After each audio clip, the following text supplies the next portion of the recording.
Las noticias, protagonistas y tendencias del momento con César Miguel Rondón en Conexión. La voz que cuenta la historia mientras ocurre. Muy buenos días. Son las 9 en punto de la mañana de este lunes 28 de octubre del año 2024. Y en este momento a las 9 en punto de la mañana, usted está sintonizando en Conexión por Éxitos 107.1 FM, la emisora del sur de Miami, territorio Éxitos. También nos puede escuchar en su teléfono celular si descarga la aplicación Actualidad Media Group. Esa aplicación la puede descargar de manera gratuita. Y si usted entra en www.éxitos107.com, además de escucharnos, nos puede ver. Veo aquí que Chere Ramos, asaltó ahora Chere Ramos. Muy feliz día, dice Chere. Gracias por el regalo de la semana. Escuché Moon River como 15 veces. Es que en la carta de los sábados puso una versión de Moon River, nada menos que con Eric Clapton y Jeff Beck, del último disco del primero. Ya saben, lo pueden recibir cesarmiguelrondon.com/boletín. Gracias, Chere. Orlando Vera nos saluda manejando en la Turnpike. Cuidado, Orlando. Guillermo Lozada está en Johns Creek, Georgia. Andrés Gómez en Denver. Miguel Ángel Álvarez en Cancún. Sabroso. Alexandra Medialdea en Mallorca. Giselle Balbuena en Chile. José Carico en Sarasa, Estado Guárico. Y Belice Mujica en Santiago de Chile. Estrella Suárez en Ciudad de México. Jesús Garajirena, 28 de julio del 2024, día de fiesta nacional, así es. Carlos Arteaga en Nirgua. Hugo Boscán en Játiva, Valencia, España. Niroski de Los Ángeles, Ávila, nos saluda desde Montevideo. Juan Bautista González, está muy bien lo que escribe Juan Bautista González. Él dice: buenos días desde una Caracas con los Reyes Magos más desorientados que Adán en el Día de las Madres.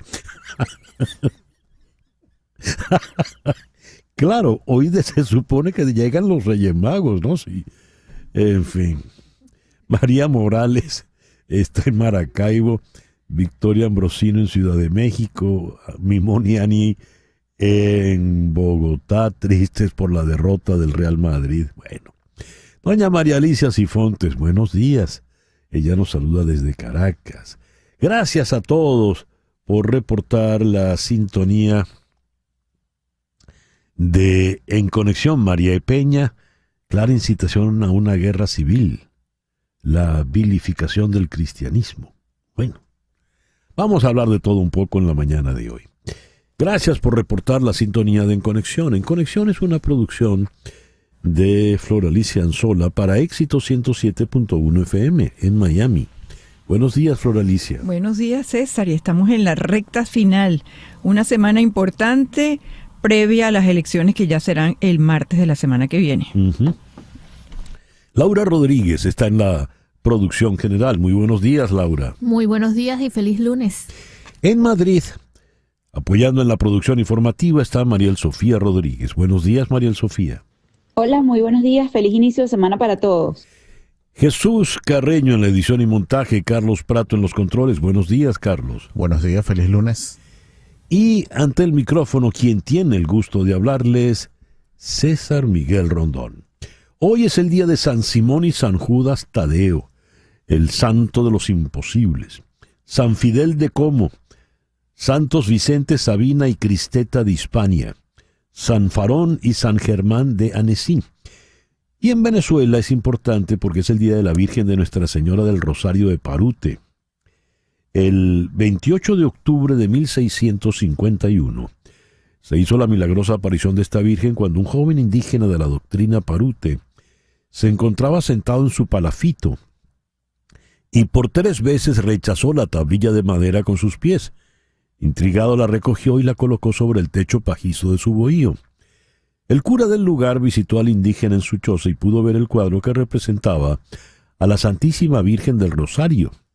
Se lo llevó a la iglesia, donde se le dio culto bajo la designación de Nuestra Señora del Rosario del Parute, por haber sido arrastradas por las aguas de ese río. Y en el calendario astrológico de Enrico Mariani, hoy tenemos a la luna menguando en Virgo, luna para limpiar, ordenar, poner cada cosa en su sitio, cada cosa en su lugar. Es la luna, a usted limpiar y ordenar, es la luna en la que va a encontrar por fin lo que se le ha perdido. Es una buena luna para limpiar en todo sentido. Buena luna para que se limpie usted. No estoy hablando de ramalazos, aunque si le parece, proceda. Estoy hablando de ir al médico, a un proceso de desintoxicación. Estoy hablando de ir al dentista, por ejemplo, al odontólogo. Eso también es bueno. Luna menguante en Virgo, Sol en Escorpio este lunes 28 de octubre del año 2024. Hoy es el Día Mundial de la Animación. Dibujos animados por todas partes. Es el Día Mundial del Judo. Felicitaciones a los judocas de todo el mundo. En Venezuela es el Día del Bibliotecario Escolar y es el Día del Ingeniero. Felicitaciones pues a todos los ingenieros, empezando por mi hijo. Felicitaciones a todos. El programa del día de hoy lo vamos a iniciar en South Bend, Indiana, con el abogado Faisal Yamil. Él es abogado especializado en derechos humanos, es coordinador legal del Centro de Justicia y Paz, y con él vamos a tocar el caso de Edwin, quien fue Edwin Santos, quien fue asesinado, desaparecido por el régimen. Apareció luego muerto, según las autoridades. Falleció en un accidente de tránsito, lo arrolló una moto. Y todo parece indicar pues que es otra víctima de la tortura de este régimen criminal. En Caracas vamos a conversar con Jock Mandalegno, el politólogo, porque hoy se están cumpliendo 3 meses de la jornada histórica del 28 de julio. ¿Qué balance político podemos hacer 3 meses después del proceso electoral? Luego iremos a Washington para conversar con el politólogo venezolano José de Bastos. Estamos, como decía Flor Alicia, pues ya en la recta final del proceso electoral. Y ¿cómo se vota en Estados Unidos? ¿Por qué es tan complejo el proceso electoral en Estados Unidos? ¿Por qué el voto popular no es el que decide, sino el del colegio electoral? ¿Cómo se explica eso? Vamos luego a recibir a Ariel Croitorescu. Ariel es el que está al frente de la óptica Helios Óptica, que acaban de inaugurar una sucursal en Doral. Vamos a conversar con ellos. Son los mismos de Óptica Caroní en Venezuela. Y por supuesto, nuestro compañero Fernando Arriaza ya está en Nueva York, preparándose para el tercer juego de la serie, que lo arrancan los Yankees contra la pared, porque los Dodgers hicieron el trabajo y ganaron sus 2 juegos, pues en casa. Hay que averiguar sobre la lesión de Ohtani, cuán grave es, o aparentemente no tanto. Eso lo vamos a conversar con Fernando. Los abridores para hoy y demás. El foro de hoy, la presión del grupo y las redes sociales son factores clave en la votación juvenil aquí en los Estados Unidos. ¿De qué manera las redes sociales van a influir en la votación? Esto lo vamos a tocar con Marcos Marín Quintero. Él es director de El Tiempo Latino, un medio acá en Estados Unidos. Él está en Washington. Y aquí en Miami vamos a conversar con Mariam Dunn, psicóloga clínica, autora del libro 2050, Yo sí existo. Y hoy recibimos en el estudio a María Trina Burgos, tu abogada venezolana de inmigración. Anota de una vez el teléfono para que no pierdas el tiempo y llames tan pronto llegue María Trina para hacerle tus preguntas. 305-344-1071. 305-344-1071. Ese es el programa que hemos preparado para ti para este lunes 28 de octubre del año 2024. El 28 de octubre de 1492, Cristóbal Colón descubrió la isla de Cuba y la reclamó para España poniéndole el nombre de Juana. El 28 de octubre de 1538 se funda en la vecina isla de La Española la primera universidad del Nuevo Mundo, la Universidad Santo Tomás de Aquino. Por supuesto, la fundaron los padres dominicos. El 28 de octubre de 1769 nace Simón Rodríguez, educador, escritor, ensayista, tutor y mentor de Simón Bolívar y de Andrés Bello. El 28 de octubre de 1873 se conoce la luz eléctrica en Venezuela cuando se ilumina la Plaza Bolívar de Caracas. El 28 de octubre de 1886, celebrando el centenario de la independencia de los Estados Unidos, el pueblo francés le regala al pueblo americano la Estatua de la Libertad, que se erige allí en Liberty Island, en la entrada de la bahía de la ciudad de Nueva York. Es una réplica de una estatua semejante que está en París, pero la de París es pequeñita comparada con esta inmensidad que está en Nueva York. La estatua es obra de el escultor Bartholdi y la estructura interna que la mantiene en lo alto es de Gustave Eiffel. En efecto, el mismo que hizo la Torre Eiffel. Hoy está cumpliendo 69 años Bill Gates. Nació en 1955. El 28 de octubre de 1958 el cardenal Angelo Giuseppe Roncalli es elegido papa y escoge el nombre de Juan XXIII. El 28 de octubre de 1958 Boris Pasternak obtiene el Premio Nobel de Literatura. Ruso, estaba condenado en la Unión Soviética, lo mantenían en un cierto ostracismo y le premian nada menos que con el Nobel, entre otras por Dr. Zhivago. Siguiendo con cosas de comunistas, el 28 de octubre de 1959, en la avioneta que volaba desde Camagüey a La Habana, esta desaparece, desapareciendo así Camilo Cienfuegos. El misterio de esa desaparición permanece hasta el día de hoy. El 28 de octubre de 1962 termina por fin la crisis de los misiles en Cuba y el mundo respira aliviado. Hoy cumple 57 años Julia Roberts, una de las superestrellas de Hollywood, ganadora de Oscar y demás. Hoy cumple 50 otro ganador de Oscar, Joaquín Phoenix. Y hace un año, está cumpliendo 50, y hace un año se nos fue Matthew Perry. El 28 de octubre de 1921 en La Habana, Cuba, nació Arturo Chico O'Farrill, un gran arreglista, compositor. Hizo de su orquesta su instrumento, hizo maravillosas orquestaciones en el Afro-Cuban Jazz. Hoy cumple 61 años Eros Ramazzotti. El 28 de octubre de 1967, por 5 semanas consecutivas, Diana Ross and the Supremes' Greatest Hits está en el puesto número 1 en la lista de álbumes de Estados Unidos. Hacían de todo, lo que publicaban se volvía un éxito. El editorial con César Miguel Rondón. En la página del portal La Gran Aldea puedes ver el documental Todos lo saben. Este es un documental que han hecho los periodistas de La Gran Aldea, donde se relata lo que ocurrió antes, durante y después del 28 de julio. Lo interesante de este documental es que, si bien están opiniones de dirigentes políticos, lo fundamental, el hilo conductor son 2 familias.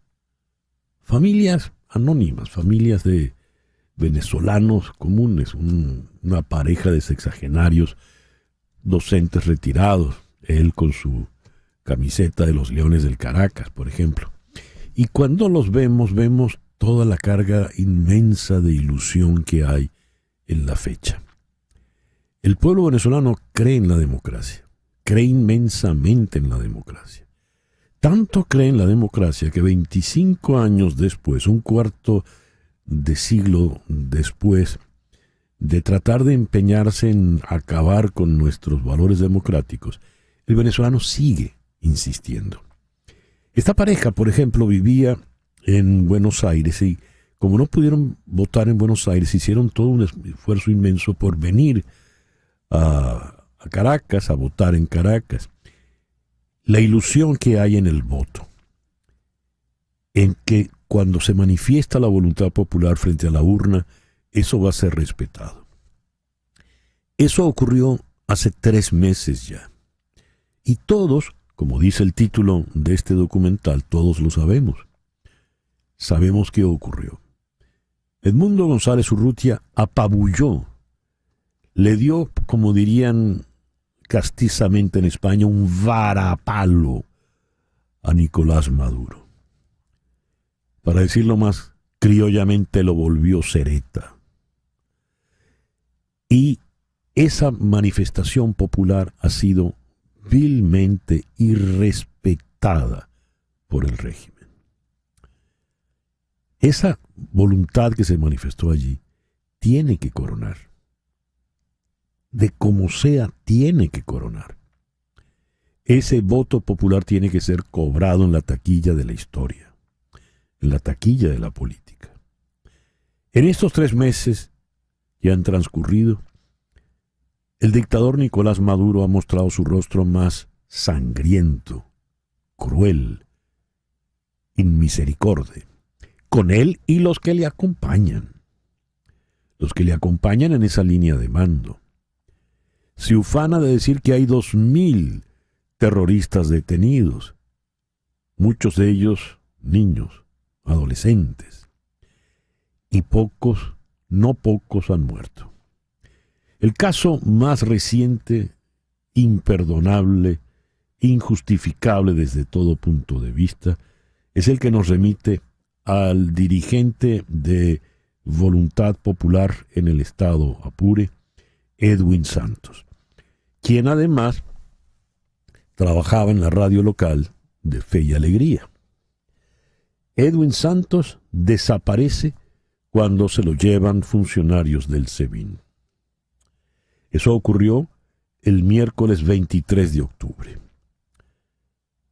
Poco después aparece su cadáver en una carretera bajo un puente. Douglas Rico, desde Caracas, director de la policía científica, dice que fue arrollado por una moto.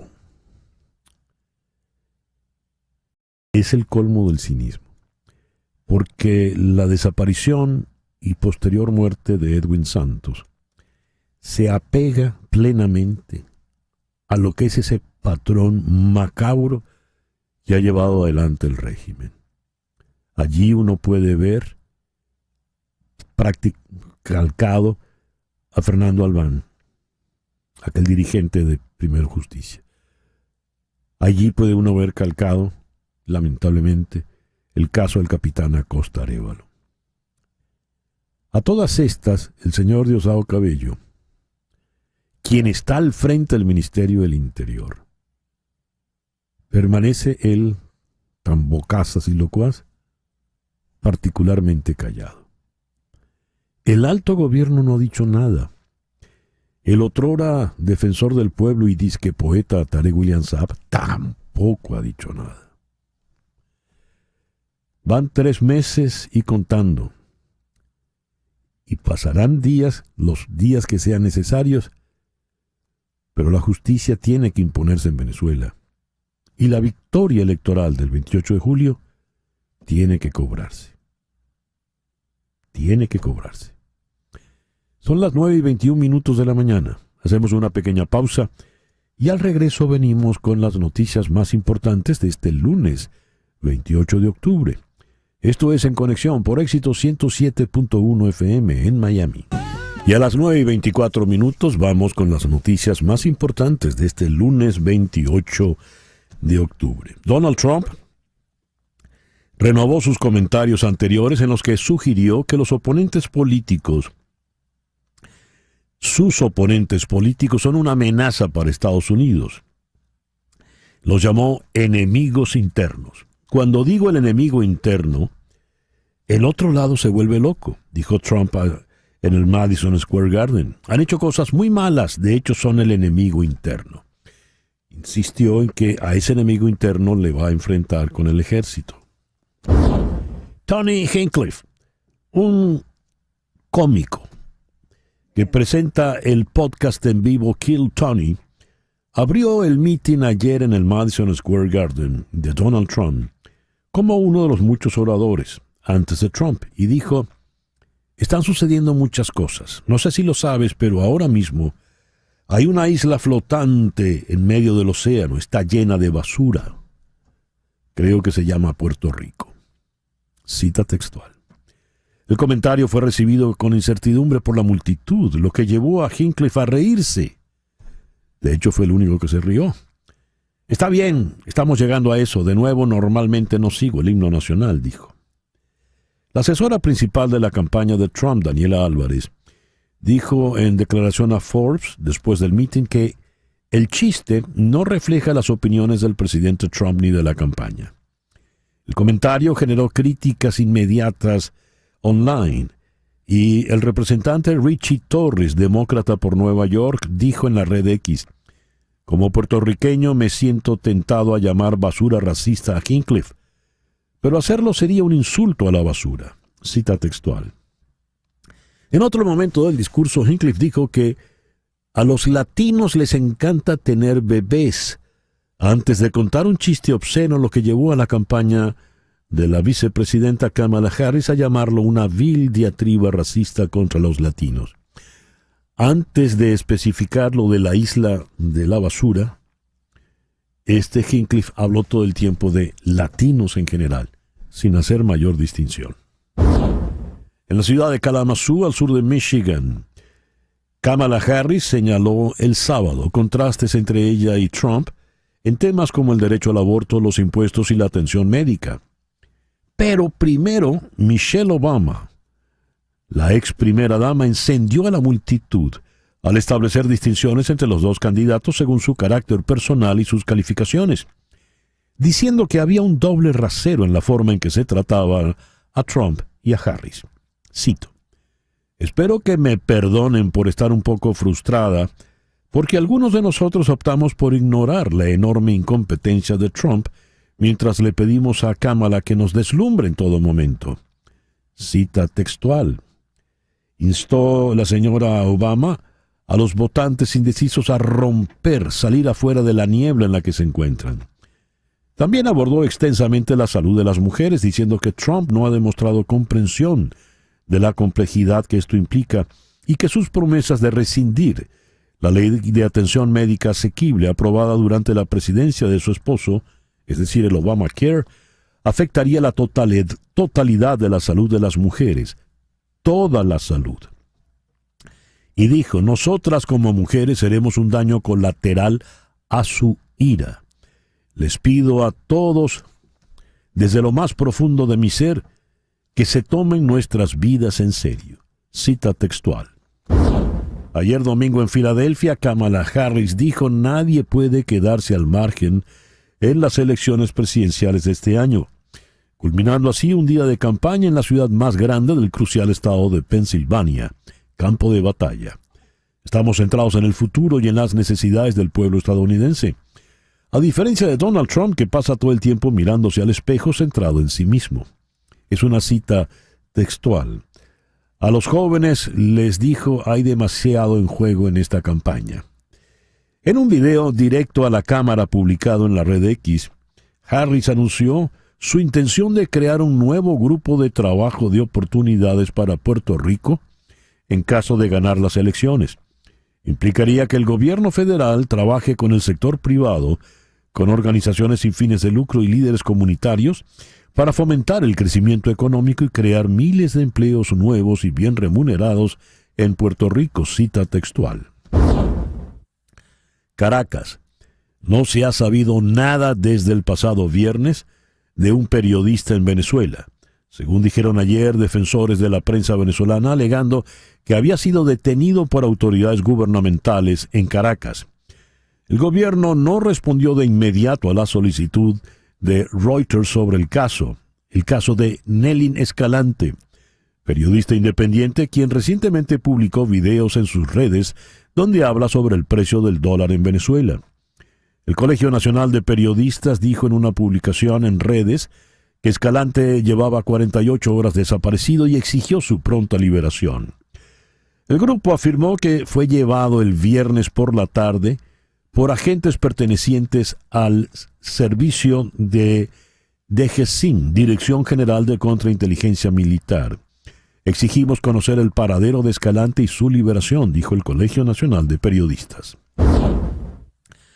La muerte de Edwin Santos, activista político y social en Venezuela, miembro cofundador del partido Voluntad Popular en el estado Apure, registrada el 25 de octubre, ha despertado dudas debido a que el dirigente del partido fue detenido por presuntos funcionarios del Servicio Bolivariano de Inteligencia Nacional, SEBIN, en el estado Táchira, y luego lo encontraron sin vida en el estado Apure.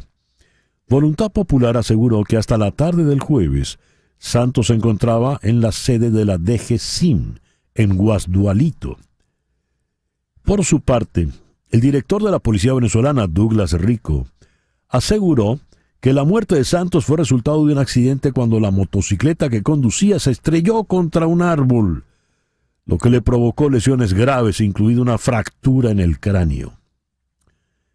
Rechazamos toda la información falsa que han difundido diversas plataformas de información y voceros que buscan manipular a la gente y decir que el gobierno nacional podría estar detrás de este trágico incidente. Cita textual para el policía Rico. Edwin fue, según Voluntad Popular, un actor fundamental en la victoria en el estado Apure de las presidenciales del 28 de julio. Edwin además colaboraba activamente con el vicariato parroquial de San Camilo en la localidad del Nula, donde fue enterrado en el día de ayer. Y como comentábamos en nuestro editorial, trabajaba para la emisora Fe y Alegría de la Compañía de Jesús. El Servicio Autónomo de Registros y Notarías, SAREN, anunció la aplicación de medios electrónicos y biométricos para la prestación de sus servicios mediante un análisis de los elementos de identificación de sus usuarios, aunque hasta ahora sin garantías plenas de que los datos personales no podrán ser usados a discreción por funcionarios u organismos del Estado. En Gaceta Oficial del 17 de octubre, el SAREN estableció mediante una providencia administrativa que regula la implementación de medios electrónicos en los procesos llevados a cabo por ese organismo. Tales medios deberán cumplir con los principios, bases y lineamientos que rigen el uso de las tecnologías de información en el poder público. A juicio de Saúl Blanco, abogado y miembro de la organización Espacio Público, la providencia del SAREN es muy genérica y poco precisa en cuanto a los límites que tendrá ese organismo a la hora de utilizar los datos personales y las bases de datos que, según dice el texto, obtendrá directamente del Servicio Administrativo de Identificación, Migración y Extranjería, SAIME.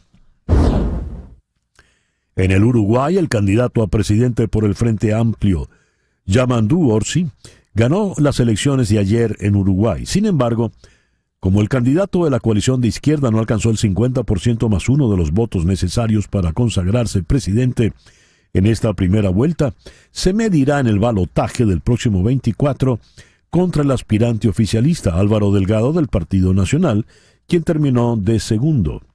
Orsi, de 57 años, ganó con comodidad la interna del Frente Amplio en las elecciones primarias del 30 de junio. Su principal competidora fue Carolina Cose, a quien en la noche de esos comicios eligió como su compañera de fórmula.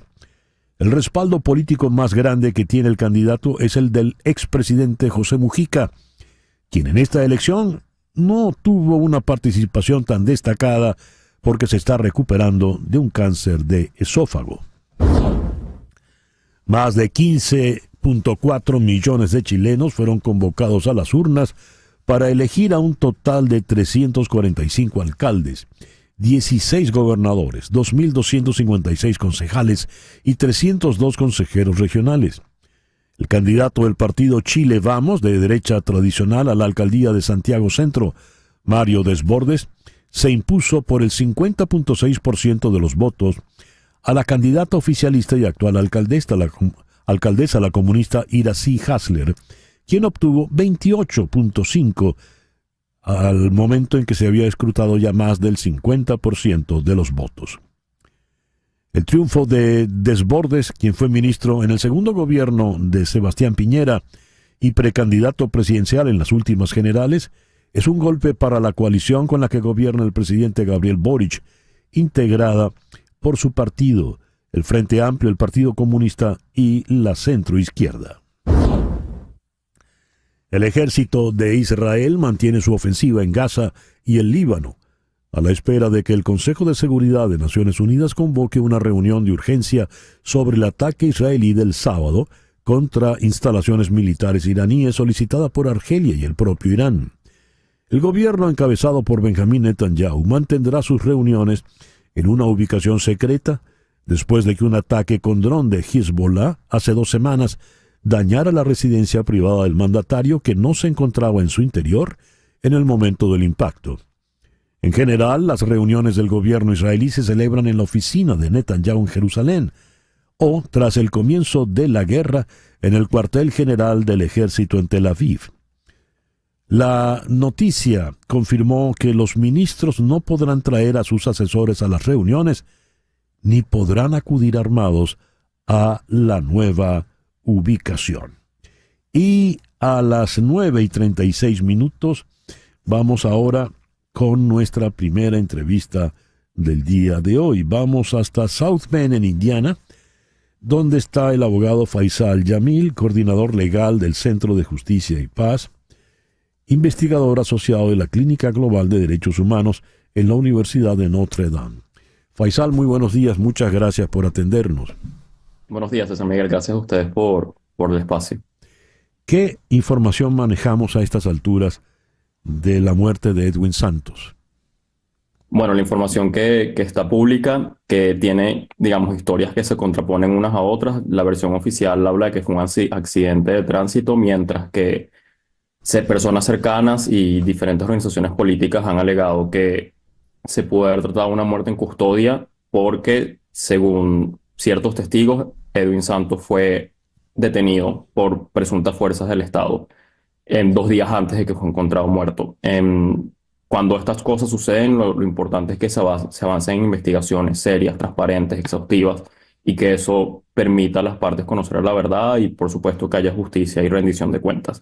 Sabemos que en Venezuela el récord de esto no es el mejor y que estamos en un contexto que, como lo ha calificado la Misión Internacional de Determinación de los Hechos, del periodo postelectoral en que se han cometido crímenes de lesa humanidad. Así que eso es lo que lleva más a las autoridades a que inicien las investigaciones que hay lugar. A ver, ¿qué estaba haciendo Edwin Santos al momento de desaparecer? Bueno, esta persona había estado reclamando ya en las últimas semanas el tema de un puente que conectaba al estado Táchira y el estado Apure y ciertas fallas, y en teoría él estaba también haciendo algunas denuncias al respecto, y que fue cuando presuntamente personas de las fuerzas del estado lo aprendieron y lo detuvieron. Sin embargo, lo que hay hasta ahora son testimonios de testigos que presuntamente vieron el hecho. Sin embargo, las autoridades no han dado ningún tipo de declaración al respecto de que si en efecto estuvo detenido y cuáles fueron los motivos que se presentaron para tal detención. Así que hasta ahora todavía se desconoce con veracidad qué fue lo que estaba ocurriendo. ¿Hubo posibilidad de hacer autopsia? ¿Hay algún documento forense oficial sobre Santos? no existe en este momento y lo que debería hacer las autoridades es aplicar las reglas y principios que se encuentran en el protocolo de Minnesota, que es un conjunto de directrices que se utilizan para muertes que son presuntamente ilegales, como esta, y debido a que hay alegaciones de que esto puede haber sucedido en custodia, pues lo que tienen que adelantar las autoridades precisamente son las debidas investigaciones con la parte forense que ello amerita. Pero si este señor Douglas Rico dice que falleció en un accidente de moto porque se estrelló contra un árbol en la moto en que iba y le fracturó el cráneo, el accidente, ya se da por concluida la investigación, ¿no?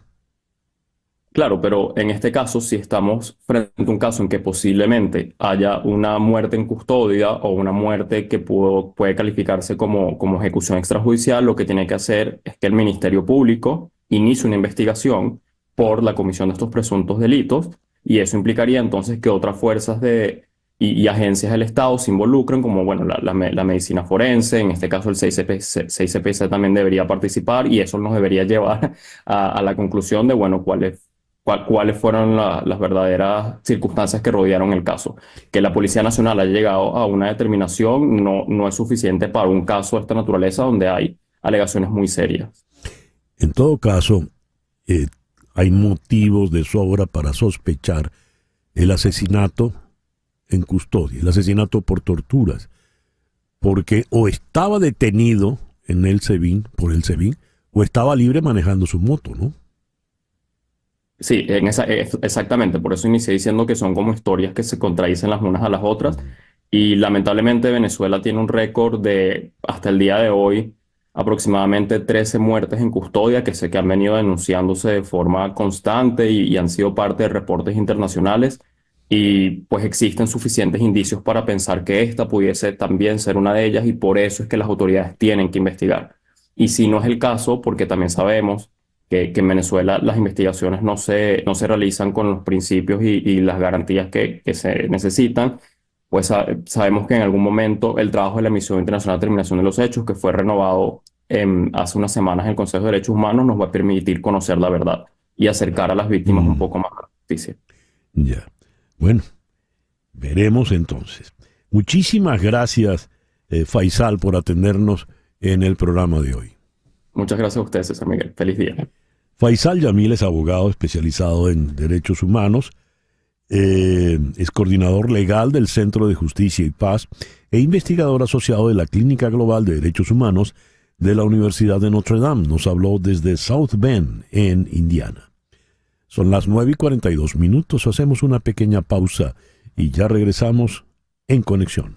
Son las 9:43. Anota este número, por favor. 305-468-0044. 305-468-0044. Este es el teléfono de María Trina Burgos. María Trina Burgos es una abogada venezolana que tiene más de 25 años de experiencia en Estados Unidos. 25 años de experiencia trabajando temas migratorios.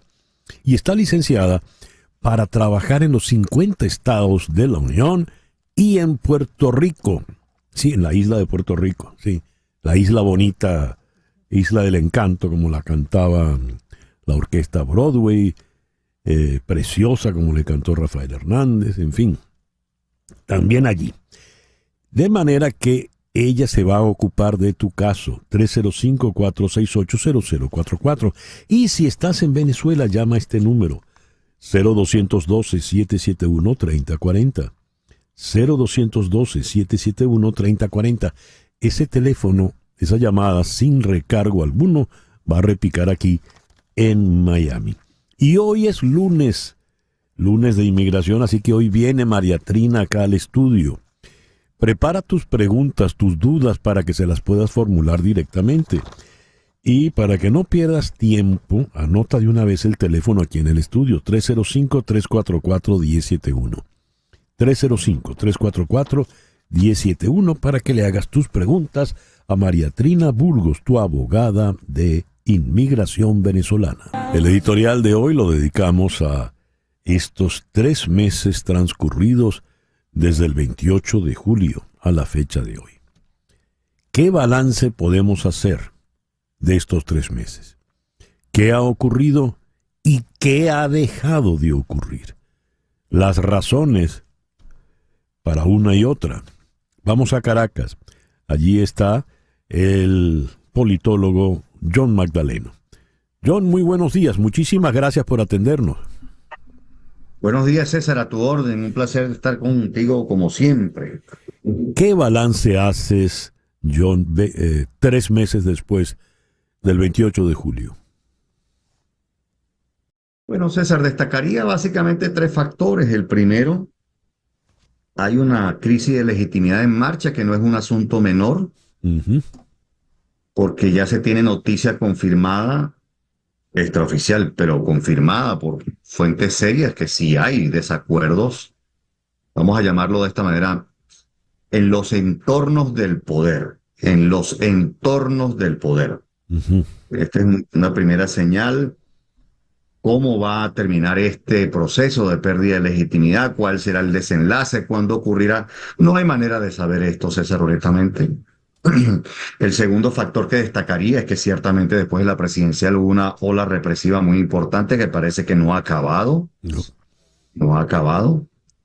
Detenciones arbitrarias, encarcelamientos. Bueno, y en fecha reciente se produjo el fallecimiento de un activista de Voluntad Popular de nombre Edwin Santos.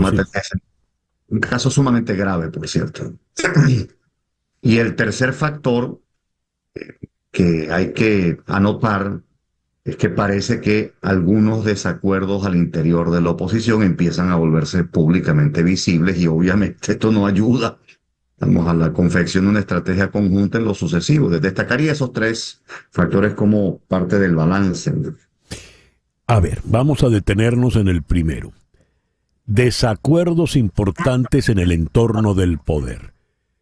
A ver, ¿qué quieres decir con esto? Vamos a desmenuzar esas palabras. Bueno, no es mucho lo que puedo decir, pero tengo confirmación de esto que estoy diciendo.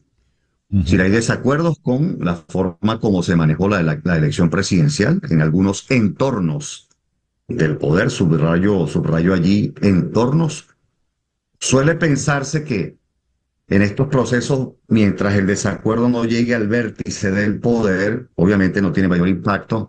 No estoy tan seguro que sea exacto.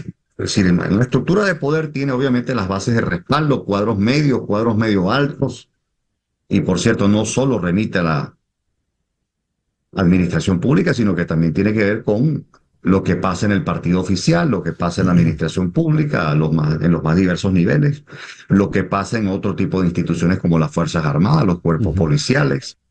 Es decir, el entramado del poder. Entonces, si se tiene noticia extraoficial de que hay algunos desacuerdos con la forma como se manejó la elección y al mismo tiempo con el nivel de represión que ha habido, eso me parece que es una señal importante, porque en Venezuela, desde la presidencial, ha rondado la idea en algunos círculos de que no ha pasado nada. Sí. No es verdad. No es verdad. Que lo que haya pasado no sea suficiente para que se inicie una transición es otro asunto. Que algunos de los componentes de la estrategia, tal y como se había pensado, no funcionan, ese es otro asunto. Pero no es cierto que no ha pasado nada. John, a ver, hay elementos muy interesantes. Hay defenestración de generales importantes, generales que manejaban los cuerpos represivos. El señor Cabello entra al poder verdadero, que es el Ministerio del Interior, ¿verdad? No es ya la tribuna desde la Asamblea Nacional o algo de esto. Y ocurren detalles que traen su cola. Por ejemplo, lo que aconteció en la reunión de los BRICS y la penosísima performance que tuvo que realizar el señor Maduro. Me gustaría tu opinión sobre esos 3 elementos. Bueno, quizá el último sea muy fácil de analizar porque en una circunstancia en la que precisamente pierdes respaldos de forma masiva y empiezan a surgir algunos desacuerdos, bueno, obviamente se echa mano de aliados internacionales, que es lo que creo que está buscando básicamente Maduro con esa visita al evento en donde se celebraba la incorporación de nuevos miembros al BRICS, al grupo BRICS. Y en efecto creo que el aliado más incondicional a la fecha se piensa que es Cuba. Bueno, Cuba tendrá influencia en materia de inteligencia policial militar. Se ha dicho que tiene influencia en las notarías y registros, en fin. Pero tal parece, César, que las señales que se vienen dando, incluso desde antes de las presidenciales, es que el aliado más incondicional del gobierno venezolano es el gobierno ruso. Así es. De forma tal que esa visita, en mi opinión, es un intento por generar algunos nuevos acuerdos que obviamente ignoro. Su naturaleza la ignoro. Lo otro que señalas, destituciones de oficiales de alto rango de la Fuerza Armada, obviamente está comunicando algo. Y aquí hay un detalle que es público y notorio sobre el cual llamo la atención. Cabello llega al Ministerio de Interior, Justicia y Paz, pero no se pierda de vista que sustituye a Ceballos Ichazo, sí, señor, que es nombrado embajador de Venezuela en China. Ese es un detalle por el que muy poca gente se ha paseado con detenimiento. Es decir, hay algunas señales que obviamente comunican cosas, que pasan cosas. Le han mandado a la embajada más lejana. Sí. A ver, el tercer elemento que citaste no deja de ser penoso. Los desacuerdos que asoman en sectores de la oposición. ¿Qué pasa allí, a tu entender, John? Tal y como lo veo, César, creo que son desacuerdos genuinos. Y veo yo que hay un par de factores que orbitan en la configuración de las decisiones de la oposición que pueden generar problemas en lo sucesivo. Veo que en general hay un sector de la oposición, lo voy a escribir sin nombres porque no me gusta personalizar los debates y las descripciones sobre lo que ocurre en política. Hay un sector de la oposición que en mi opinión actúa un poco deontológicamente, es decir, de manera normativa, de manera axiológica. Eso no necesariamente está mal, es decir, es una oposición que está inspirada por valores, sí. Pero en política, si hay una cosa que se aprende con mucha claridad, tan pronto uno empieza a estudiar la carrera de ciencias políticas, es que la política no admite dogmatismos. La política no admite dogmatismos, dogmas de fe.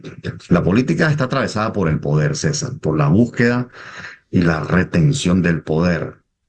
Y obviamente todos estamos de acuerdo en que haya cuando menos un poco de ética en la política, pero no siempre ocurre así. Y esto lo vio muy bien, con mucha claridad, el maestro Maquiavelo, que en verdad es el precursor de la teoría política moderna, no de la ciencia política, que es una criatura del siglo XX, sino de la teoría política moderna, en el Renacimiento. De forma tal que hay un sector de la oposición que opera de esta manera, otro sector que es un poco más pragmático, y lo que está ocurriendo es que ya hemos entrado en una fase en la que las descalificaciones mutuas son públicas. Sí, sí. Y esto nunca ha ayudado a la oposición. Nunca. Ya lo veo. John, muchas gracias por atendernos en la mañana de hoy. A la orden, César. John Magdaleno, politólogo desde la ciudad de Caracas, 9:54. Las noticias de este momento en Conexión Radio. ¿Qué noticias tenemos en este momento, Floralicia? Bueno, César Miguel, leo desde CNN que días después de que The Washington Post anunciara que no respaldaría a ningún candidato presidencial, su propietario, el multimillonario Jeff Bezos, guarda silencio, pero porque se ha negado a hacer comentarios, incluso cuando los periodistas de su propio periódico informaron que fue él quien finalmente impulsó el respaldo planificado de la vicepresidenta Kamala Harris. Muchos empleados actuales y anteriores del periódico sienten que el momento del anuncio fue muy sospechoso y les ha llevado a creer que los intereses comerciales de Jeff Bezos influyeron en la decisión. El viernes, y aquí hay un dato importante, Donald Trump se reunió con los ejecutivos de Blue Origin, la empresa de exploración espacial propietaria de la quien es propietario Jeff Bezos. horas después de que el Washington Post anunciara su decisión de no apoyar o respaldar públicamente a ningún candidato. La compañía tiene un contrato de $3.400 millones con el gobierno federal para construir una nueva nave espacial para transportar astronautas hacia y desde la superficie de la Luna. Eso significa pues que evidentemente depende importantemente del presupuesto federal. Marty Baron, quien fuera director del Washington Post, criticó la decisión diciendo que era una cobardía. Y una cobardía porque evidentemente al decir no vamos a endosar, que es, ojo, es una práctica habitual, aquí en Estados sobre Unidos, todo los medios de prensa. En la práctica, por ejemplo, Fox está con Trump, CNN está con los demócratas, pero no se oficializa, sí se oficializa en los diarios. Y el señor Barron dijo que era una cobardía. Y cobardía porque evidentemente al no manifestar el apoyo a Kamala Harris, lo que estaban era evidenciando temor ante la represalia de Donald Trump. Y lo que apuntaba Barron era, con esto, Trump se va a envalentonar aún más, porque va a comprobar que sí tiene poder realmente sobre los medios y las decisiones ulteriores que estos toman. Sobre todo, César, porque The Washington Post ha hecho un trabajo de periodístico bien interesante en una cantidad de investigaciones en el caso de Trump, en una cantidad de apoyo y digamos, seguimiento de lo que se ha dicho en los distintos rallies. Es evidente que el periódico ha dejado muy clara su postura, sí. Pero pues, no se dio el apoyo porque Jeff Bezos negó la posibilidad. Se ganó la crítica de los emblemáticos del Washington Post, Woodbury Bernstein, y Stephen King, entre tantos, dijo, retiro mi suscripción. Sí. Gracias, Flor Alicia. A ver, ¿cómo es la votación en Estados Unidos? ¿Por qué el voto popular no decide? Llamamos voto popular el voto que usted hace de manera directa, ¿verdad? Yo voto y ese voto se cuenta. Pero ese voto no elige al presidente. El presidente lo elige el colegio electoral. ¿Qué es el colegio electoral? Vamos a Washington. Allí está el politólogo José de Bastos. José, muy buenos días. Muchas gracias por estar con nosotros en esta mañana. Buenos días, César, a ti y a toda tu audiencia. ¿Qué es un colegio electoral, José? Bueno, en resumen, es un grupo de personas que, digamos, originalmente en la Constitución de Estados Unidos, cuando se hizo en 1789, era ciertamente las personas que se reunían un poco, en ese entonces se les daba un poco la potestad de decidir, ciertamente, que entre ellos decidieran quién era el presidente, ¿no? Porque en aquel entonces no había tanta votación popular. Algunos estados permitían que un pequeño grupo de hombres propietarios de cierta edad votara, pero realmente algunos estados no. Era simplemente estos miembros del colegio electoral que se reunían y debatían un poco quién debía ser, y bueno, en ese entonces eligieron a George Washington, ¿no? En las primeras elecciones. Obviamente el país ha cambiado mucho, el mundo ha cambiado mucho. Todos los estados en Estados Unidos tienen elección popular, y con el tiempo ese colegio electoral se convirtió simplemente en algo simbólico, de unas personas que ciertamente todavía se reúnen, emiten esos votos decisivos para ver quién es el presidente, y de esa manera es que se elige el presidente. Pero obviamente con el tiempo, como el mundo ha ido cambiando, era simplemente algo simbólico, sí basado en los resultados de cada uno de los estados, basado en la elección popular de cada uno de los estados, ¿no? ¿Por qué procuran los candidatos el voto popular si este no decide? Porque Donald Trump, al hacer un acto masivo en el Madison Square Garden, evidentemente está apelando a una votación masiva. Y lo mismo está haciendo la señora Harris. Sí decide. Realmente el voto popular, de nuevo, estado por estado, sí es determinante. Y sobre todo últimamente, después de lo que pasó en la elección del 2020, el Congreso de hecho actuó un poco para quitarle aún más poder al colegio electoral. Es decir, la decisión de quién es presidente no depende del voto nacional acumulado, como estamos acostumbrados en otros países que tienen un sistema presidencial, sino en el acumulado de votos estado por estado. Y cada estado da una cierta cantidad de votos en el colegio electoral. Pero obviamente se está buscando que, por ejemplo, en Pensilvania se lucha por cada voto de cada persona para que Donald Trump o Kamala Harris ganen el estado de Pensilvania y Pensilvania entregue sus 19 votos del colegio electoral a uno de ellos. Ahora, las personas que tienen que emitir ese voto oficial del colegio electoral, se supone, y cada vez más la ley los obliga a votar de acuerdo con la votación popular. Por eso es que se hacen estos rallies y estas campañas, porque realmente es un poco simbólico lo que tienen que hacer. En el año 2020, sí, perdón. No, te iba a preguntar. Algunos dicen la elección se va a decidir, por ejemplo, en Pensilvania. ¿Qué pasa en Pensilvania? Allí estuvo la señora Harris y Trump también le ha hecho mucho hincapié a Pensilvania. ¿Qué pasa allí? Bueno, eso volvemos a lo que decía antes. El voto no es nacional, es decir, el voto de alguien en Alabama y en Pensilvania no van al mismo paquete como irían, por ejemplo, en Venezuela o en Colombia, digamos, ¿no? En Chile. O sea, el voto de cualquier persona en Chile va al mismo acumulado y el que tenga más votos entre los candidatos gana. En este caso no. En este caso realmente son 51 elecciones diferentes y creo que es la forma más fácil de verlo.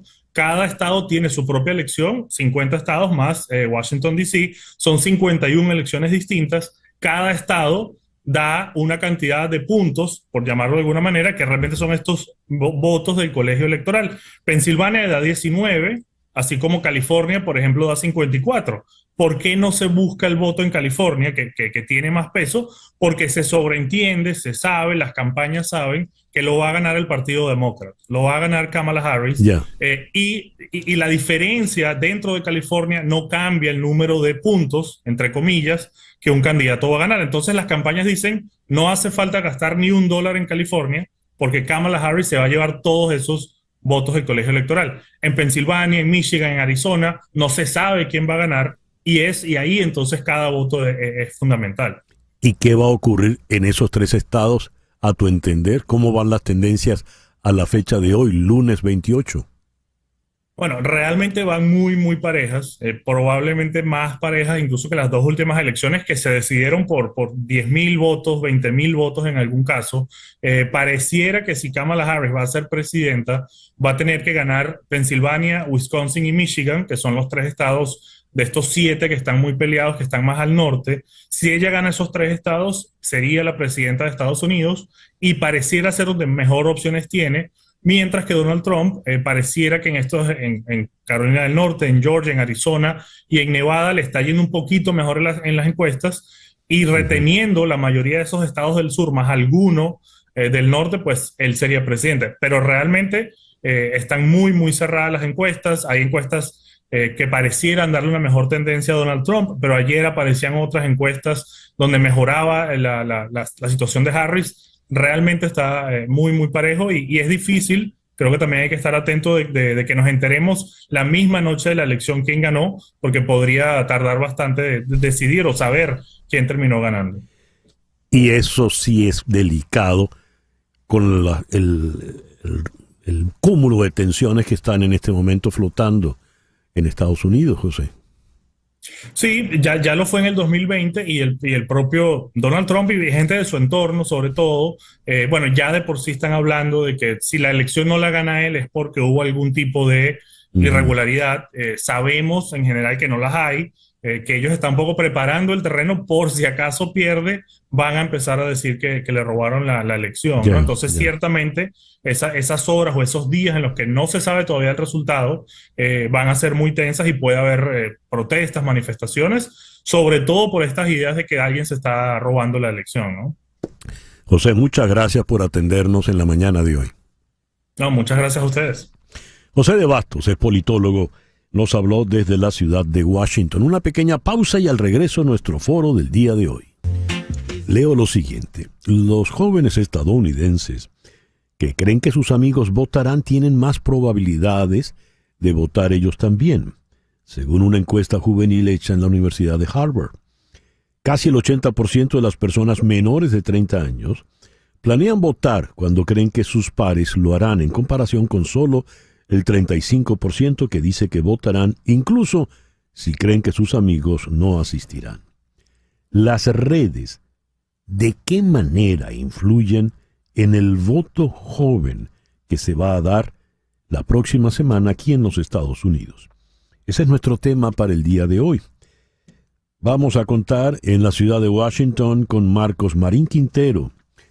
Marcos es el director y editor del Tiempo Latino. Marcos, muy buenos días. Muchas gracias por estar con nosotros hoy. Muchas gracias a ti, César Miguel. Y aquí en la ciudad de Miami está la psicóloga clínica, PhD, autora del libro 2050, Yo sí existo, Marianne Dunn. Marianne, muy buenos días. Gracias por acompañarnos. Gracias, muchas gracias, César. Vamos a comenzar con Marcos. ¿De qué manera esas redes y la presión de grupo va a influir en el voto joven? ¿Qué sabemos de ese voto joven al día de hoy, cuando resta apenas una semana ya para la elección, Marcos? Definitivamente es algo muy importante que influirá en el output de estas elecciones. Creo que el concepto de presión de grupo yo no lo diría de esa manera en este fenómeno, ya que no pienso que se exprese a través de que las personas alrededor de los individuos estén haciendo una presión directa a estos individuos. Yo creo que es más la expresión del echo chamber que generan los algoritmos en personas que viven un gran porcentaje de su vida en las redes y experimentan la realidad a través de las redes. Esto quiere decir que si son algo interesadas en la política, las redes incentivan que hagan engagement con contenidos similares, y lo que van a vivir es una realidad rodeada de gente que va a tener acción política y van a pensar que eso es literalmente lo que está sucediendo a su alrededor. Entonces, más que presión de grupo, yo diría que es ese concepto de algoritmo principalmente. ¿Y tú cómo lo ves, Mariam? Bueno, yo estoy de acuerdo con Marcos. El único tema es que no sé si el tema es un interés político o al final es lo que genera el algoritmo en el cerebro humano, que te roba la atención por el tema del dolor. Entonces creo que la política se mete en el dolor del ser humano. Al final los adolescentes pasan mucho más tiempo en las redes sociales o de alguna manera u otra están aprendiendo a ver la realidad desde la pantalla, cosa que no nos pasó a nosotros. Y ese dolor es capturado por las campañas políticas y de alguna manera u otra los adolescentes o los adultos jóvenes terminan entrando en que le importa más la política o que la política los va a rescatar de ese dolor que están teniendo como personas. ¿Por qué el valor dolor? No sé si dolor en este caso es un valor, pero cuando dices dolor, ¿qué tipo de dolor es? ¿Dolor por qué? Mira, la manera en como yo veo el dolor es de esta forma. Al final el dolor tiene que ver con la sobrevivencia y nosotros tenemos dos factores que afectan la sobrevivencia: el comer y el tema social. Somos especies sociales. Entonces el dolor de estar solo, el dolor del rechazo, el dolor de sentirme apartado. Y las redes sociales juegan mucho con ese aspecto. De alguna manera u otra agarran, me parece que lo que está pasando con las campañas políticas está agarrando aquello que el ser humano le dificulta o aquello que te dificulta, que de alguna manera u otra las redes sociales están agrupando a estos adolescentes desde sus dificultades. Entonces te sientes en ese clan, te sientes validado, te sientes apoyado desde la dificultad que tú has tenido de alguna manera como ser humano. Y bueno, eso hace que te sientas en esta sensación de alguna manera que no es real, te sientas acompañado. Te sientes acompañado al poder tener un voto y ser parte de un grupo de personas como lo dijo Marco. Es un clúster que se está dando, que no es real, pero te acompaña en el proceso. Interesantísimo lo que están planteando. Marcos, te planteo entonces lo siguiente. Estamos como en la recta final, ¿verdad? Hay que echar el resto, dicen de lado y lado. Habida cuenta de la influencia inmensa que tienen las redes, sus algoritmos, ¿cuál es la angustia en este momento? Si tú estuvieses en uno de esos comandos de campaña. Sí, yo creo que la principal angustia es controlar los efectos multiplicadores de las redes, que no siempre las personas y los directores de campaña y los estrategas de campaña tienen el absoluto control. Y uno de los ejemplos perfectos de perder el control en la narrativa, sobre todo en la replicación que eso tiene en las redes, es lo que sucedió ayer con Tony Hinchcliffe en el rally de Trump. Ese es uno de los ejemplos de que las redes a veces tienen su propia independencia porque las personas interactúan con los contenidos de una manera... Por favor, ya que tocaste ese tema tan espinoso, ahonda un poco en ello, por favor, Marcos. El caso de Hinchcliffe ayer. Bueno, ese es un caso de una figura en el mundo de la comedia que era bastante oscura. Casi muy poca gente lo conocía, era un comediante de comediantes. Y este es uno de los casos que quería comentar antes de dejar de controlar la narrativa. Lo invitan al rally. Esta es una persona que se caracteriza por hacer humor de roast. Él fue el que revivió el humor de roast. Ese es un humor muy oscuro, es un humor muy atacante, que en ciertos contextos tiene sentido. Tiene sentido en un contexto de comedia, tiene sentido en un contexto como su propio canal Kill Tony, etc. Por eso que el comentario de AOC fue muy relevante. Tú puedes ser gracioso en tu propio contexto, y yo conozco Kill Tony, pero en este contexto de rally no tiene sentido hacer ese tipo de ataques. Y definitivamente hirió a la campaña, con una demografía muy importante en específico, que aparte era creciente para el GOP, y este tipo de narrativas agreden ese posicionamiento. Interesante, porque yo no tenía la menor idea de quién era ese individuo, ¿no? Tampoco tengo muchas ganas de seguirlo, porque no me produjo ninguna gracia nada de lo que dijo, pero evidentemente yo no puedo formar parte del grupo que se asome al Kill Tony. Cuando hablamos de estas cosas, Marian, ¿de qué estamos hablando? Mira, es interesante cuando se da el voto, ¿no? Porque ¿por qué alguien vota? Y cuando uno decide por quién vota. Y por lo general es una sola variable que determina el voto. Y es una variable muy emocional, completamente emocional. Entonces, cuando pasan este tipo de cosas, lo que estamos viendo son unos saltos emocionales para mí muy grandes, en el que de alguna manera u otra los adolescentes no están desarrollando un criterio, un análisis. Bueno, no el adolescente, es el adulto joven. El adulto joven.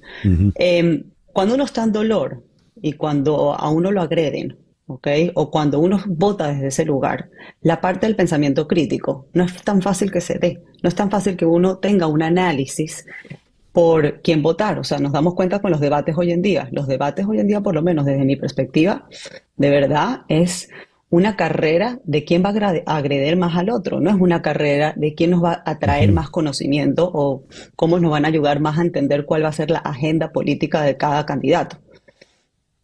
Entonces lo veo desde esa perspectiva. Qué interesante. A ver quién agrede más y no quién expone más ideas. Volviendo al punto ya crucial de una campaña electoral a la que le queda muy poco, y por lo visto hay mucha angustia porque las agujas no se terminan de mover de una manera importante. ¿Qué diagnóstico haces en este momento, Marcos, desde esta perspectiva que estamos hablando hoy? Estamos viendo una guerra de identificación de los partidos con modelos. Por eso es que estamos viendo que en lugar de intentar cerrar entrevistas con medios importantes o instituciones, estamos cerrando entrevistas con personas, con influencers, con youtubers, con creadores de contenido que reflejen cierto tipo de policy o posicionamientos de los candidatos. Y para mí lo más grave es que muchísimo del voto joven no ha sido todavía aproximado. Estamos hablando de que 20% del voto joven está diciendo ahora mismo que ha visto contenidos de campaña.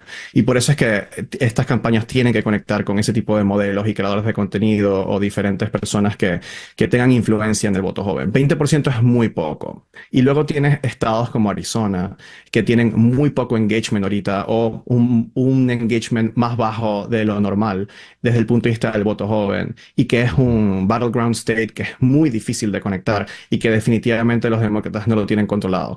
Ese yo creo que ahorita va a ser la carrera del last mile, es entender y buscar voces importantes que reflejen y empujen la influencia del partido. Y como último, la consecuencia de lo que dijo Tony Hinchcliffe, horrible frente a los boricuas y a la isla de Puerto Rico, tuvo como consecuencia un apoyo masivo de gente como Bad Bunny, de gente como J-Lo, de gente como Ricky Martin. Entonces, por eso digo, es muy difícil controlar las narrativas cuando estamos hablando de las redes y las consecuencias de las personas. Es que si a alguna isla se le ha cantado bonito es a Puerto Rico, porque han tenido la fortuna de tener grandes compositores.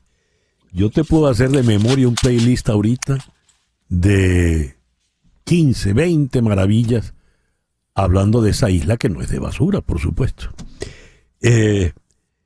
Marian, vamos a... El tiempo se nos ha venido encima y quiero dejarte a ti la palabra conclusiva, Marian, por favor.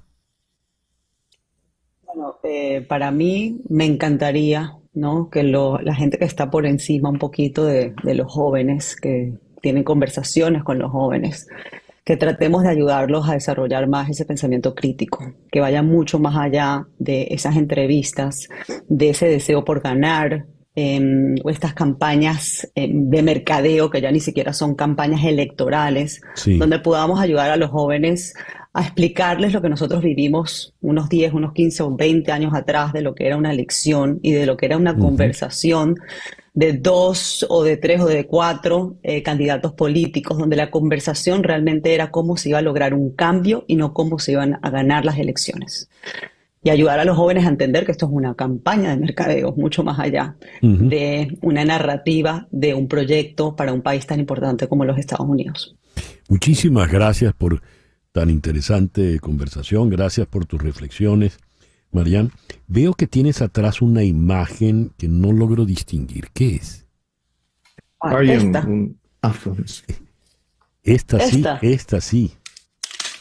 Esta es una fotografía que hizo una persona que quiero mucho, que para mí habla mucho integra mucho lo que es la cultura mayamera. Me encanta. Ponla, por de favor. La diversidad. Qué buena fotografía. Clara, sí. Y, es clarita. Claro, le pedí a Marian su foto porque la tuya la tengo clarísima. Marcos, tú tienes allí, quiero saber por qué, a Carl Gustav Jung. El framework de arquetipos e inconsciente colectivo forma parte de mi base de entender la realidad. Muy bien, pero fíjate que la psicóloga no tiene a Jung, ¿eh? No, yo tengo lo humano, la parte humana. Muchísimas gracias a los dos por habernos acompañado en la mañana de hoy. Marian Dunn, psicóloga clínica, autora del libro 2050, Yo sí existo, aquí en Miami, y allá en Washington, Marcos Marín Quintero, director y editor de Tiempo Latino. Gracias a los dos.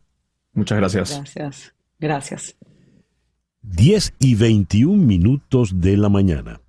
Hacemos ahora una pequeña pausa y les tengo la noticia. Ya está aquí en el estudio María Trina Burgos, con sus consejos de inmigración y sus refranes.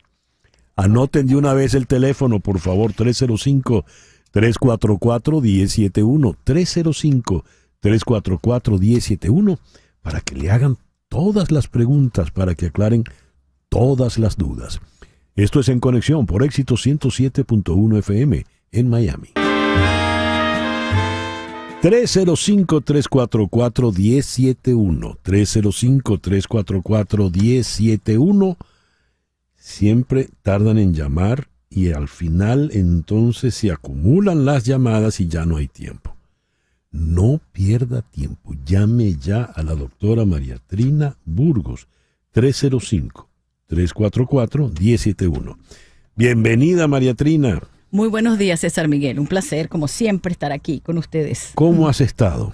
Muy bien, muy bien. Esperando, pues, estas 2 semanas, 8 días que faltan para las elecciones. Sí. Esperando qué escenarios tendremos en inmigración, dependiendo de lo uno y del otro. Sí, señor. O de la otra. Vamos a ver qué va a pasar. Mucho miedo, mucha angustia, incertidumbre. ¿Cuál es la principal angustia con relación a eso, ya que lo tocas, entre los venezolanos que te buscan, que te procuran? Bueno, la deportación La deportación, la no renovación del TPS, por ejemplo. En esta parte yo estoy un poquito optimista. ¿Por qué? Porque pues quien gane toma posesión en enero, ¿no?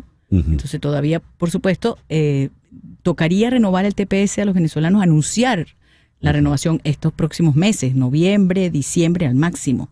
Esperamos que el gobierno de Biden lo haga, pues, que es por 1 año y medio más. Sí. Si entonces gana el presidente Trump y él lo quiere quitar, pues empieza las peleas en corte federal, que perdió todas en la parte del TPS, y yo no creo que se ponga en ese proceso nuevamente, pero sí da cierto miedo, pues esas amenazas de deportación y tal. Y esa deportación, porque una cosa es decir algo en un meeting, en parte de la euforia electoral, sí. Pero otra cosa es llevarla a la práctica, ¿no? Sí. No es tan fácil, no ha podido ningún otro presidente, en el sentido de cuando siempre dicen, bueno, los procesos de deportación son procesos lentos, la persona tiene derecho a un juez de inmigración, esos procesos duran 5, 6, 7 años, y después que ya las deportaciones expeditas, que son las de los criminales o los que entraron por la frontera, tampoco es tan fácil, sobre todo para Venezuela por los vuelos que no hay, ¿no? Los vuelos directos. Entonces, en ese sentido, le costaría muchísimo dinero al gobierno americano pagar un avión directo a Venezuela, ¿no? Entonces, que no puede volar por otras consideraciones legales, ¿no? Exacto. Entonces allí pues habría que tener autorización del gobierno de Venezuela. 305-344-1071 es el teléfono. 305-344-1071. Mientras llega la llamada, ¿trajiste tu refrán? Varios, porque el otro día me acribillaste como con 5 refranes. Y dije, bueno, déjame para ver qué vamos a ver, ¿yo te lo digo? Dios le da pan al que no tiene dientes. Eso es correctísimo. Sí, siempre lo digo mucho. Más se hace con un dedal de miel que con un barril de hiel. Uy. Está fancy. Sí, señor. Tú sabes más que pescado frito. Ok. No sé del hilo, María es la que cose. Ajá. Muy bien. Anda a ver si el gallo puso.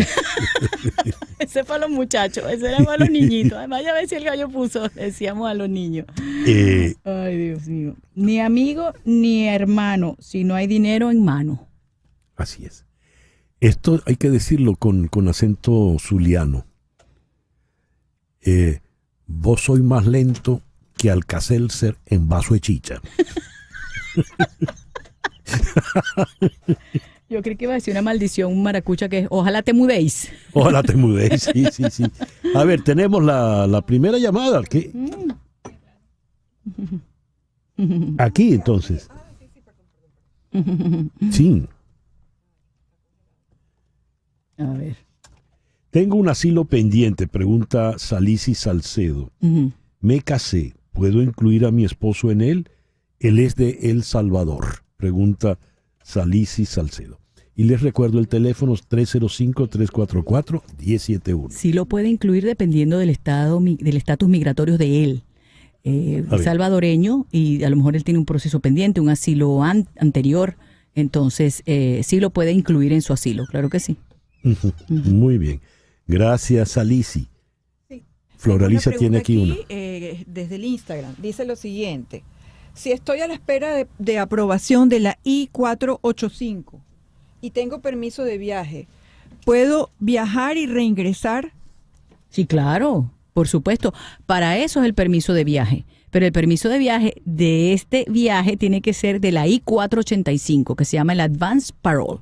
Entonces puedes viajar y regresar. Eso sí, no un viaje muy largo, no vaya a ser que haya algún problema con la I-485, una negativa o que te pidan evidencia y no estás aquí en el país. ¿Ok? Pero María sí Eugenia nos llama desde Carolina del Norte. Buenos días, María Eugenia. Buenos días, María Eugenia. Buenos días, ¿cómo están? Muy bien, contentos de oírte. ¿Qué le preguntas a la doctora? Gracias.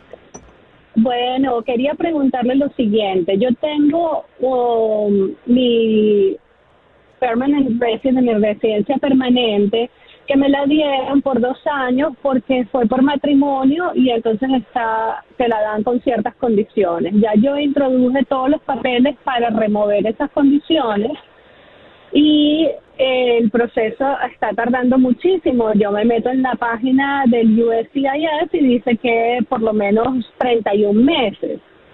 Yo tengo planeado un viaje en enero para visitar a mi hija y quería saber cómo puedo hacer para volver a entrar al país. Ellos te dicen que con la carta que el USCIS te entrega diciendo que ellos están renovando tus papeles o estás en el proceso, eso te extiende tu green card por un periodo de 48 meses, pero yo quería saber si efectivamente me podía traer algún problema volver a entrar al país.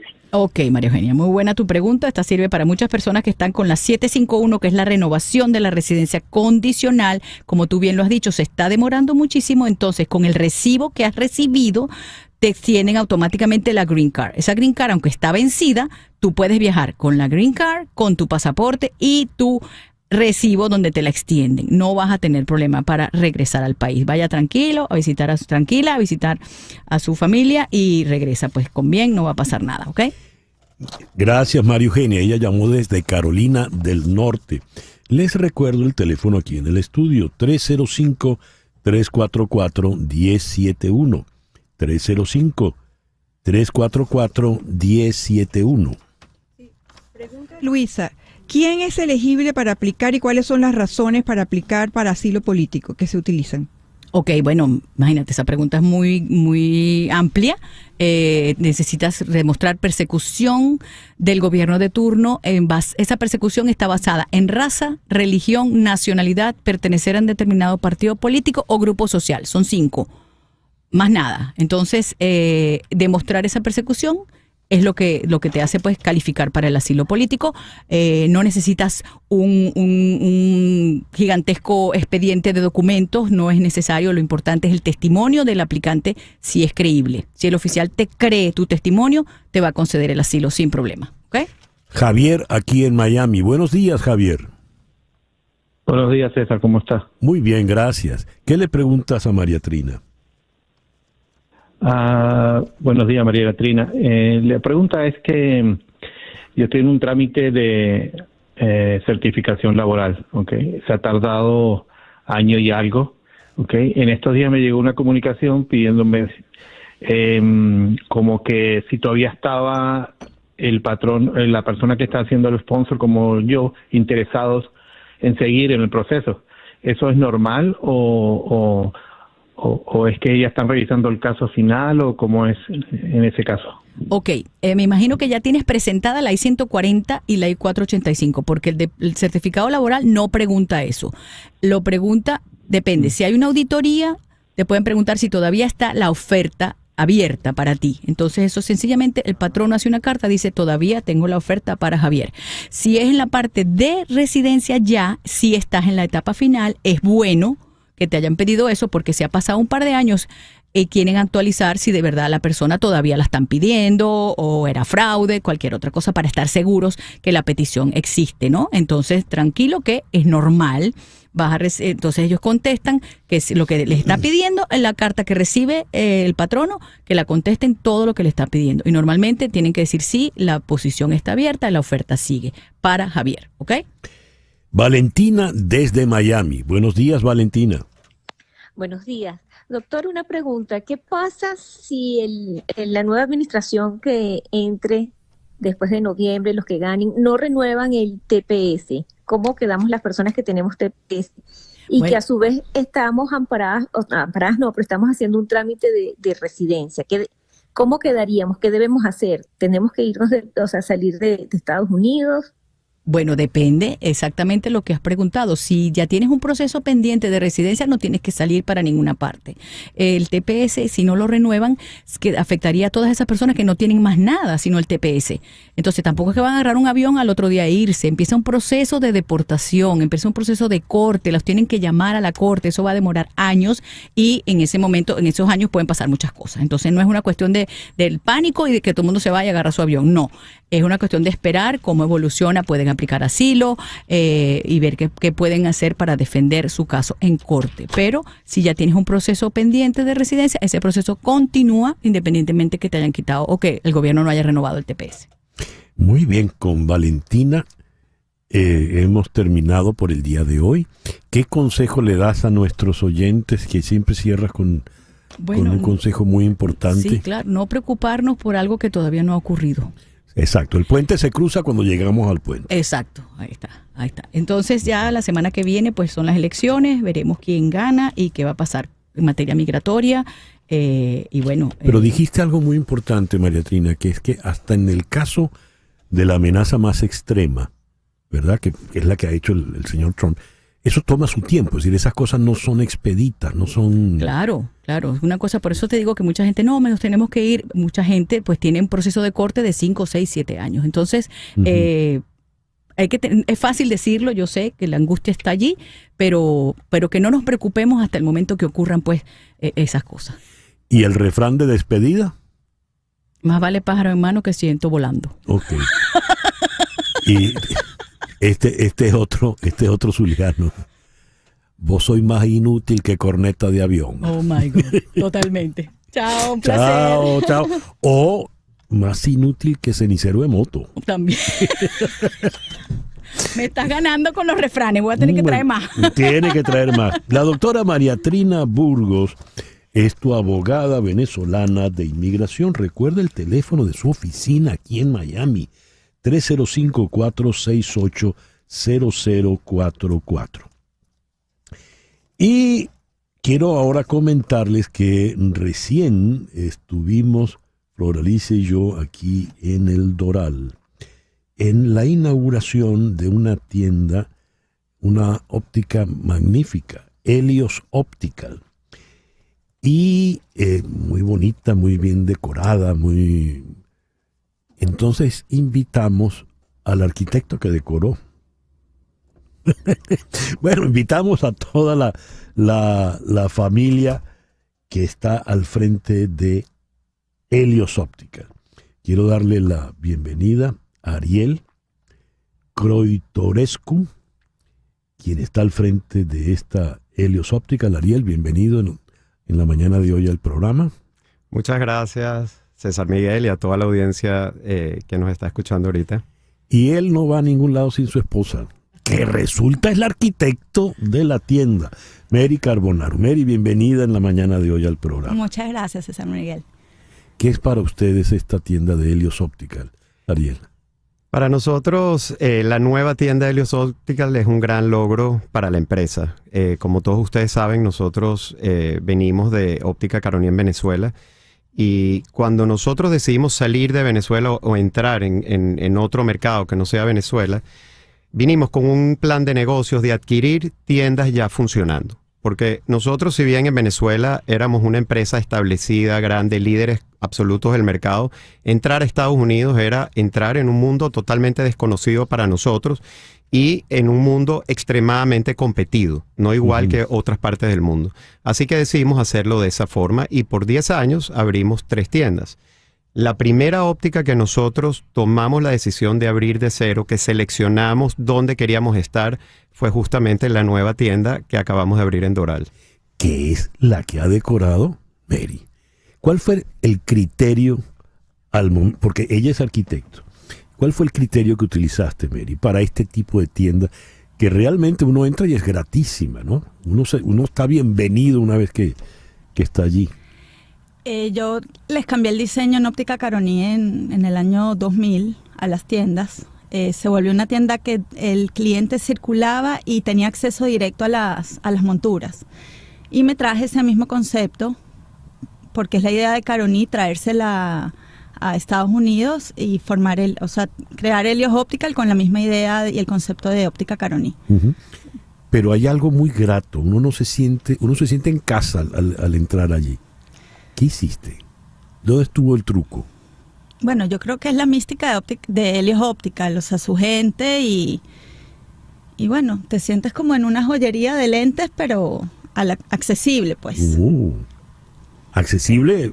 Económicamente, lo puedes comprar. Haga la aclaratoria, qué bueno. Dijiste algo muy interesante, Ariel, cuando uno logró algo en su país de origen, algún nombre, algún prestigio, algún mercado, y sale a otro sitio por las razones que sean, empezar de cero cuesta, ¿no? Hay que uno hay que ser humilde, hay que aprender desde abajo y hay que minimizar los riesgos, porque por lo general ya uno viene con años, ¿no?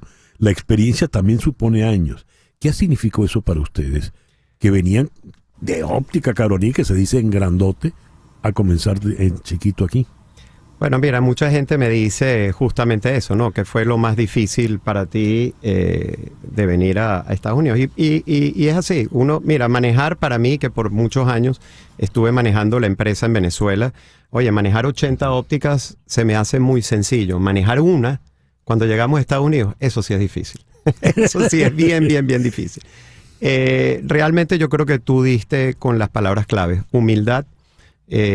Uno tiene que aprender muy rápido que cuando uno viene de cualquier otro país, no tiene que ser Venezuela, de cualquier lugar, cualquier concepto exitoso en cualquier país que vengas, no necesariamente va a ser exitoso de la misma manera aquí. Sin embargo, nosotros teníamos muchos elementos que nos distinguían en Venezuela. Teníamos una esencia y un ADN que nos hacían muy especial. Y te voy a poner unos ejemplos. Calidad, atención. Al final del día, todas las ópticas del mundo, absolutamente todas, te van a vender una montura que tú vas a estar en posibilidades de comprar. Te van a hacer un examen de la vista que tú seguramente vas a poder ver bien con ese examen de la vista y vas a poder lograr un precio que estás dispuesto a pagar. Entonces, ¿en qué realmente se puede diferenciar? Porque al final del día hay que entender, en el momento que nosotros entendimos que los productos que nosotros vendemos son commodities, me refiero a commodities porque lo puedes comprar en absolutamente cualquier otra óptica, entonces la diferencia realmente lo hace la gente. Y yo creo que Mary lo dijo muy bien. O sea, el diseño de la tienda te va a hacer siempre un lugar agradable que tú te sientas en casa. Pero que esa casa se convierta en un hogar, realmente te lo va a hacer la gente, te lo va a hacer la amabilidad del personal. Nosotros en Caroní, obviamente aquí no tenemos los mismos recursos que tenemos a lo mejor en Venezuela, pero nosotros fuimos pioneros poniendo la primera escuela de óptica de todo el país en Venezuela. Y eso le daba a cualquier persona que entrara en Óptica Caroní, tenía que pasar por un proceso de entrenamiento, cómo lidiar, cómo hablar con la gente técnicamente para ponerse un lente que requiere muchos temas técnicos. Pero al final del día, para nosotros eso es un elemento muy importante y muy diferenciador. Mary, ya que es tu casa, invita a nuestros oyentes a tu casa.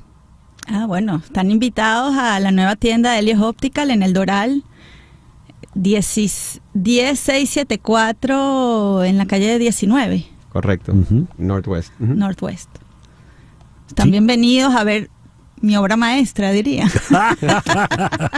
La pasan muy bien. Si está en la 19, si sale usted en la 107... Llega a la 19 en el centro comercial, un céntrico comercial que está al lado. Y de verdad tiene acceso muy fácil, tiene estacionamiento gratis. Todos los servicios que nosotros, por supuesto, damos. Tenemos un equipo de optometristas extraordinario, totalmente también seleccionado, con un enfoque mucho de dar calidad, no solamente desde el punto de vista técnico, sino calidad de atención y otra vez que la gente se sienta en casa. Conocí al doctor, el oftalmólogo, ay Dios, se me fue el nombre. Ramos. Arturo Ramos. Arturo Ramos, y muy cordial, muy cordial.